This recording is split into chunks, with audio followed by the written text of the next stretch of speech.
No, this isn't clickbait, and no, we're not living in some kind of alternate universe.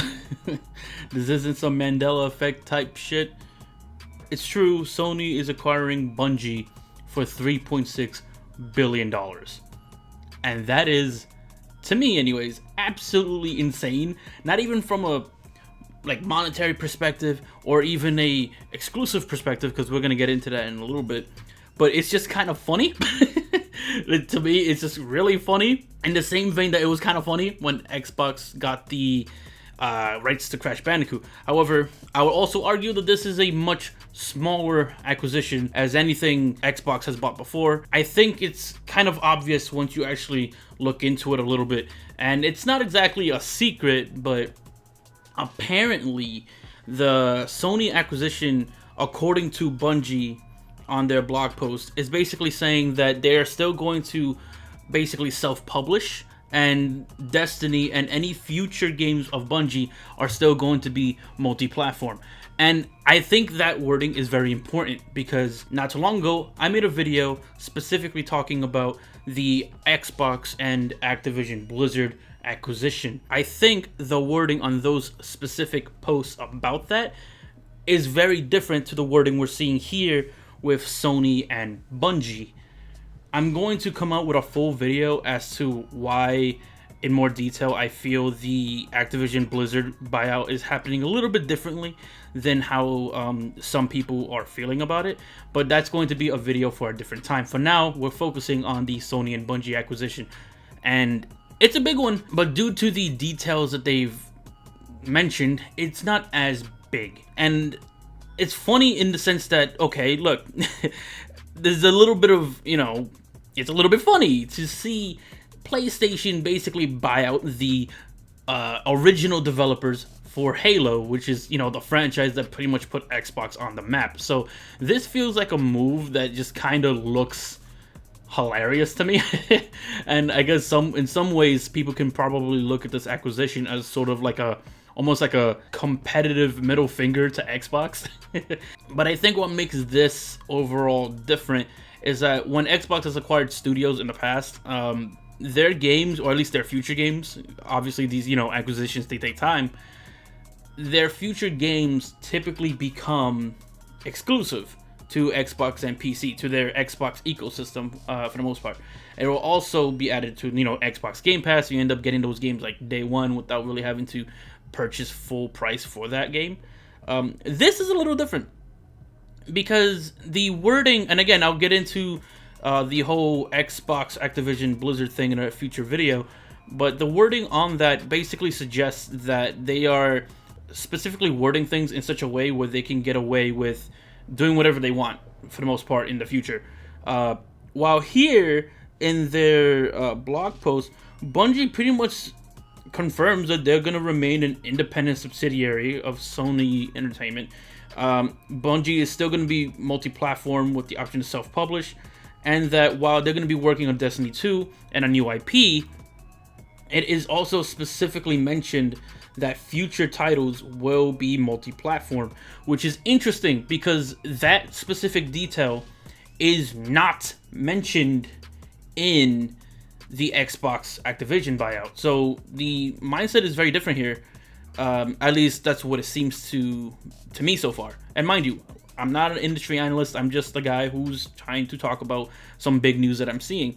But let's say hypothetically this is true, and everything I believe about the Xbox acquisition to be true. That means these companies are doing very different things when buying these other development studios. Xbox, for instance, is basically honoring all acquisitions contracts, like they're honoring all agreements, but it seems like their future games will become Xbox and PC only.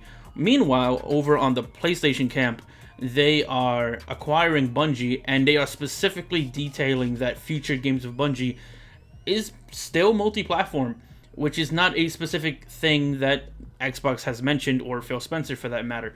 So this does come off as weird to me, because I'm kind of just used to seeing these corporations make these acquisitions to sort of, bolster their lineup. But again, you could also make the argument that PlayStation doesn't really need to do that. They are doing really well on the exclusives department. You know, they have Spider-Man, they have the Wolverine game coming out, they have Horizon releasing not too long from now, God of War Ragnarok. They are doing well for themselves when it comes to the exclusives. Xbox, on the other hand, has been, you know, especially during the middle of the Xbox One generation, was really struggling to find their big exclusive. You know, if you look back to the original Xbox, Halo was that huge system seller, right? If you look at the Xbox 360, the Gears of War was the big system seller. The Xbox One didn't really have one. I mean, for me, it was Killer Instinct. Like, I love Killer Instinct, but for most people, like, that just didn't exist. Like, that big system seller game. Xbox definitely was having trouble bolstering their exclusives, so I can kind of understand why they make that move to make future games from those studios like a Xbox and PC thing. PlayStation isn't really struggling on that regard, but it also is a little, I don't know, odd to spend $3.6 billion on a corporation and not, you know, acquire more than that. Not, you know what I mean? Like, not get more than that. It feels like this is a move that would have made...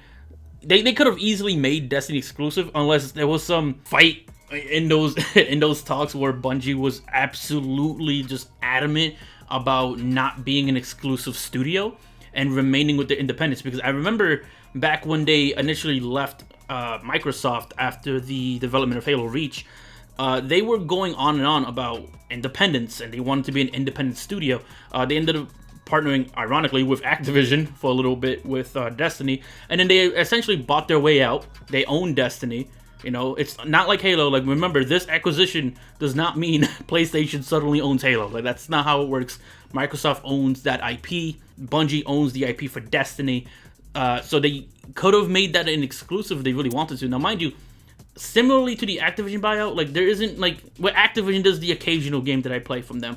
So, alright, I guess. I'm not a big fan of the studio at all. I don't really care. Bungie, other than their, you know, legacy of making, like, Marathon and, like, Halo, I like that stuff. I wasn't really too into Destiny personally. I don't really play it or anything like that. So even if they made it exclusive, it's not something that would have changed my purchases. Mind you, I play every console, so it's not really something that I would have been, you know, like, oh, this is a big get, you know. For me, it just doesn't really matter. However, they could have made it an exclusive, but something tells me with Bungie's past about really wanting to be independent and then suddenly getting bought out by PlayStation, kind of tells me that maybe when the talks were happening, Bungie was just adamant about, you know, self-publishing and doing their own thing and, you know, owning the IPs and whatever the case may be. It's just interesting because this is weird. Like, it's just a weird thing in a similar vein as to, like, when Crash got bought out to the Xbox platform. It's interesting. It's really interesting because this is done very differently as how we've seen other acquisitions in the past. And even though Xbox has said certain things, I believe they're not going to go the way that a lot of people seem to think it will. But that's kind of it for you guys. So let me know how you feel in the comments down below.